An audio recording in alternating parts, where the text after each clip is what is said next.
আসসালামু আলাইকুম রহমতুল্লাহি বারকাতু। তো আমরা যারা এলইডি জগতে কাজ করি নানান ধরনের সমস্যা আমরা দেখে থাকি। তো এর মধ্যে একটা আজব সমস্যা হঠাৎ করে আমি দেখতে পারলাম।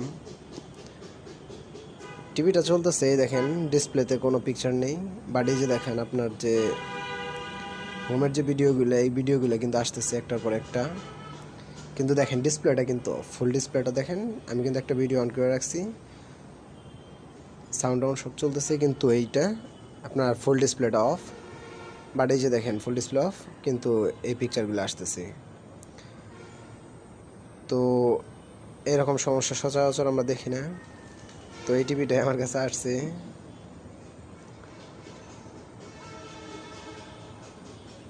এই দেখেন আবার আরেকটা প্লে করলাম, প্লে করার পর এখন কিন্তু চলতেছে, এটা রানিং চলতেছে কিন্তু কোনো পিকচার নাই। এরকম সমস্যা হইলে কিন্তু এটা সিস্টেম রিকভারি দিয়ে দিবেন, ওকে হয়ে যাবে।